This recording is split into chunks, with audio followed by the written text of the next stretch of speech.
എല്ലാ പ്രേക്ഷകർക്കും ഹൃദയംഗമമായ റിപ്പബ്ലിക് ദിന ആശംസ. ഈ ദിവസമാണ് ഇന്ത്യയുടെ ഭരണഘടന നിലവിൽ വന്നത്. അപ്പോൾ ഈ ഭരണഘടന നിലവിൽ വന്ന ദിവസം നമ്മൾ കേരള നിയമസഭാ തെരഞ്ഞെടുപ്പ് പടിവാതിലിൽ എത്തി നിൽക്കുകയാണ്. വിവിധ മണ്ഡലങ്ങളിൽ ആരൊക്കെയായിരിക്കും സ്ഥാനാർത്ഥികൾ എന്ന വിഷയത്തെക്കുറിച്ച് രഹസ്യമായിട്ടും പരസ്യമായിട്ടും ചർച്ചകൾ തുടരുകയാണ്. ചില ആളുകളൊക്കെ സ്ഥാനമോഹികൾ ഇന്ന സ്ഥലത്ത് മത്സരിക്കാൻ ആഗ്രഹിക്കുന്നു എന്ന് പറയുന്നു. അവർക്ക് താല്പര്യമുള്ള പത്രക്കാരെ കൊണ്ട് എഴുതിക്കുന്നു. മറ്റു ചിലർ അതിന് പരസ്യമായിട്ടും രഹസ്യമായിട്ടും ടാങ്ക് വയ്ക്കും. എല്ലാ മുന്നണികളിലും സ്ഥിതി ഇതൊക്കെ തന്നെയാണ്. ഞാനിപ്പോൾ അതിന്റെ വിശദാംശങ്ങളിലേക്ക് പോകുന്നില്ല. കേരള നിയമസഭയിൽ ഇപ്പോഴുള്ളതിൽ ഏറ്റവും മുതിർന്ന അംഗം എന്ന് പറയുന്നത് പ്രായം കൊണ്ടാണെങ്കിൽ കെ കൃഷ്ണൻകുട്ടിയാണെന്ന് തോന്നുന്നു. സീനിയോറിറ്റി കൊണ്ട് ഏറ്റവും അധികം കാലം നിയമസഭാംഗമായിരുന്ന ആൾ എന്ന രീതിയിൽ സീനിയോറിറ്റി കണക്കാക്കുകയാണെങ്കിൽ അത് പി ജെ ജോസഫാണ്. തൊടുപുഴക്കാരുടെ പ്രിയപ്പെട്ട ഔസേപ്പച്ചൻ. കെ കരുണാകരന് മാള, കെ എം മാണിക്ക് പാല, ഉമ്മൻചാണ്ടിക്ക് പുതുപ്പള്ളി എന്ന് പറയുന്ന പോലെയാണ് പി ജെ ജോസഫിന് തൊടുപുഴ. തൊടുപുഴ വിട്ട ഒരു കളിയില്ല. തൊടുപുഴക്കാർക്ക് ഔസേപ്പച്ചനെ വിട്ടിട്ടും ഒരു കളിയില്ല. അത് 1970 ആദ്യമായിട്ട് കേരള നിയമസഭയിലേക്ക് തെരഞ്ഞെടുക്കപ്പെട്ടത്. അന്ന് വളരെ ചെറുപ്പക്കാരനാണ്. അതീവ സുമുഖനുമായിരുന്നു, ഗായകനുമായിരുന്നു. പുള്ളി അങ്ങനെ രാഷ്ട്രീയത്തിൽ വലിയ താല്പര്യമുള്ള ആളായിരുന്നില്ല. സാക്ഷാൽ കെ എൻ ജോർജ് സാർ ഇദ്ദേഹത്തിന്റെ വീട്ടിൽ ചെന്ന് ഔസേപ്പച്ചനെ കേരള കോൺഗ്രസിന്റെ സ്ഥാനാർത്ഥിയായിട്ട് വിട്ടുതരണം എന്ന് പറഞ്ഞപ്പോൾ പുള്ളിയുടെ അപ്പൻ പാലത്തിലാൽ കുഞ്ഞേട്ടൻ എന്ന് പറഞ്ഞ വലിയൊരു കർഷകനായിരുന്നു. അദ്ദേഹം തീരെ അനുകൂലമായിട്ടല്ല പ്രതികരിച്ചു.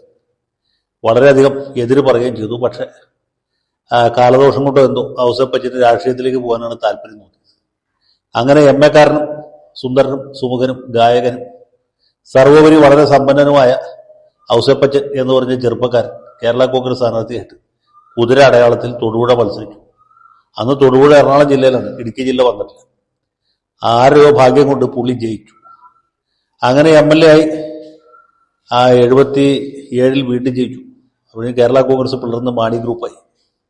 അദ്ദേഹം MLA ആയിരിക്കുന്ന സമയത്താണ് കെ എം മാണിയുടെ തെരഞ്ഞെടുപ്പ് റദ്ദാക്കുന്നത്. താൽക്കാലികമായിട്ട് ഒരു 6-7 മാസത്തേക്ക് ഇദ്ദേഹം കേരളത്തിലെ ആഭ്യന്തരമന്ത്രിയാവും. ആഭ്യന്തരമന്ത്രി എന്നുള്ള നിലയ്ക്ക് വളരെ സൽപ്പേര് നേടിയ ആളാണ്. പിന്നീട് 1979 പാർട്ടി പിളർന്ന് ഇദ്ദേഹം ജോസഫ് ഗ്രൂപ്പ് സ്ഥാപിച്ചു. അവരുടെ ചിഹ്നം ആനയായിരുന്നു. 79 അവസാനം ഐക്യജനാധിപത്യ മുന്നണി രൂപീകരിച്ചപ്പോൾ പി ജെ ജോസഫ് ഐക്യമുന്നണിയിൽ നിന്നു. മാണി ഗ്രൂപ്പ് ഇടതു മുന്നണിയിൽ നിന്നു. അത് കഴിഞ്ഞ് 80 അദ്ദേഹം തൊടുപുഴത്ത് വീണ്ടും ജയിച്ചു. 82 വീണ്ടും ജയിച്ചു. മന്ത്രിയായി, റവന്യൂ മന്ത്രിയായിരുന്നു. റവന്യൂ മന്ത്രി എന്നുള്ള നിലയ്ക്ക് പുള്ളി വളരെ സൽപ്പേര് ആർജിച്ച ഒരു വ്യക്തിയാണ്. ഈ പി ജെ ജോസഫ് വ്യക്തിപരമായിട്ട് ഒട്ടും അഴിമതിക്കാരനല്ല. പക്ഷെ പുള്ളിയുടെ പാർട്ടിയിലെ മിക്കവാറും നേതാക്കന്മാരും അഴിമതിക്കാരായതുകൊണ്ട് അദ്ദേഹം ഇവരെ വെച്ച് കോമ്പൻസേറ്റ് ചെയ്തു എന്ന് വേണമെങ്കിൽ പറയാം. അല്ലെങ്കിൽ ഇദ്ദേഹത്തെ വെച്ച് അവർ കോമ്പൻസേറ്റ് ചെയ്തു. ഏതായാലും അഴിമതിക്ക് കുറവൊന്നും ഉണ്ടായില്ല. പുള്ളി വ്യക്തിപരമായിട്ട് കാശ് മേടിച്ചിരുന്നില്ല എന്ന് മാത്രം.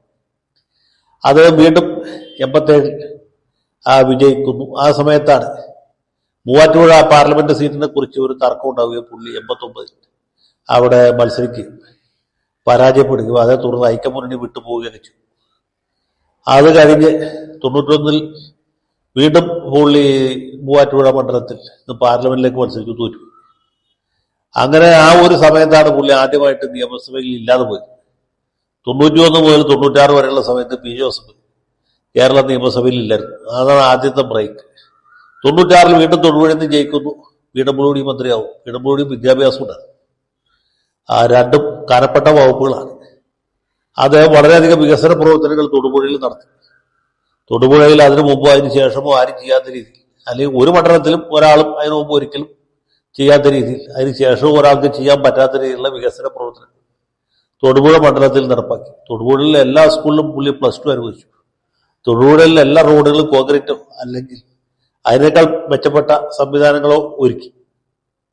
ഇതൊക്കെ കഴിഞ്ഞിട്ട് പ്രബുദ്ധരായ വോട്ടർമാർ 2001 പുള്ളിയെ തോപ്പിച്ചു. അപ്പോൾ തൊടുപുഴക്കാർക്ക് വകതിരിവുണ്ട് എന്നന്ന് ബോധ്യമായി. 2001 തെരഞ്ഞെടുപ്പിൽ PT തോമസിനോട് മത്സരിച്ച് പി ജോസഫ് പരാജയം.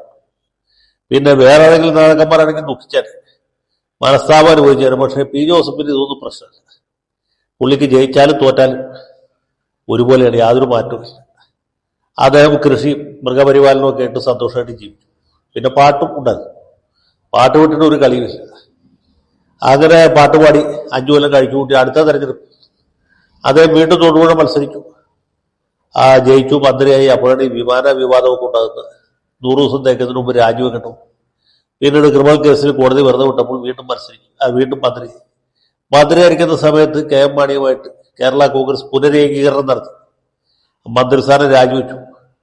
അത് കഴിഞ്ഞ് അടുത്ത തെരഞ്ഞെടുപ്പിൽ വീണ്ടും തൊടുപുഴ മത്സരിച്ച് വലിയ ഭൂരിപക്ഷത്തിൽ ജയിച്ചു മന്ത്രി. ഇത്തവണ അദ്ദേഹത്തിന് കിട്ടിയത് ജലവിഭവ വകുപ്പാണ്. അപ്പോഴേ മുല്ലപ്പെരിയാറുമായി ബന്ധപ്പെട്ട വലിയ പ്രശ്നങ്ങളൊക്കെ ഉണ്ട്. അദ്ദേഹത്തിന് ഉറക്കം നഷ്ടപ്പെട്ടു. പിന്നീട് രാജ്ഘാട്ടിൽ പോയിട്ട് ഉപവാസം അനുഷ്ഠിച്ചു. അങ്ങനെ പലവിധ ത്യാഗങ്ങളും നമുക്ക് വേണ്ടിയിട്ട് പുള്ളി ചെയ്യുന്നുണ്ട്. അങ്ങനെ വീണ്ടും തൊടുപുഴ മത്സരിക്കുന്നു, ജയിക്കുന്നു. കഴിഞ്ഞ തവണ ജയിക്കുന്നു, പക്ഷെ പ്രതിപക്ഷത്താണ്. അതിനിടയ്ക്ക് കേരള കോൺഗ്രസ് പിന്നെയൊക്കെ പിള്ളേരുന്നുണ്ട്. ഇത്തവണ അദ്ദേഹം മത്സരിക്കുമോ ഇല്ലയോ എന്നതായത് ഉറപ്പില്ല. മത്സരിക്കും എന്ന് ചിലർ പറയുന്നു, ഇല്ല മത്സരിക്കില്ല എന്ന് വേറെ ചിലർ പറയുന്നു. അദ്ദേഹം മാറി മകൻ മത്സരിക്കും എന്ന് കേൾക്കുന്നുണ്ട്.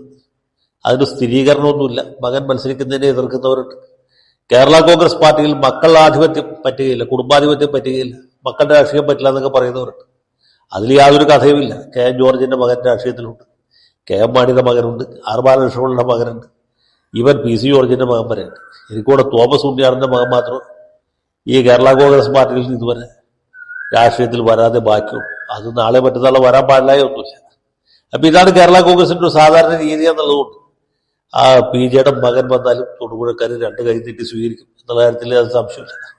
ഏതായാലും PJ ജോസഫിനെ വിട്ടിട്ട് തൊടുപുഴയ്ക്ക് ഒരു കളിയില്ല, തൊടുപുഴ വിട്ടിട്ട് ജോസഫിനും ഒരു കളിയില്ല. എന്റെ വ്യക്തിപരമായ അഭിപ്രായം. ഇദ്ദേഹത്തിന് പ്രായാധികവും അനാരോഗ്യമൊക്കെ ഉള്ളതുകൊണ്ട് അദ്ദേഹം വിട്ടുനിൽക്കായിരിക്കും ഭംഗി. മകനാണെങ്കിൽ ചെറുപ്പക്കാരനാണ്, യോഗ്യനാണ്, പാട്ടുകാരനുമാണ്. ഏത് നിലയ്ക്ക് തൊടുപുഴക്കാരെ സേവിക്കാൻ യോഗ്യരുമാണ്. അതുകൊണ്ട് ഔസേപ്പച്ചനൊരു അവസരം മകന് കൊടുക്കണം എന്നാണ് എൻ്റെ വിനീതമായ ഒരു അഭ്യർത്ഥന. ഇതിപ്പോൾ എന്ത് ചെയ്യും എന്നുള്ളത് നമുക്ക് കാത്തിരുന്ന് കാണാം.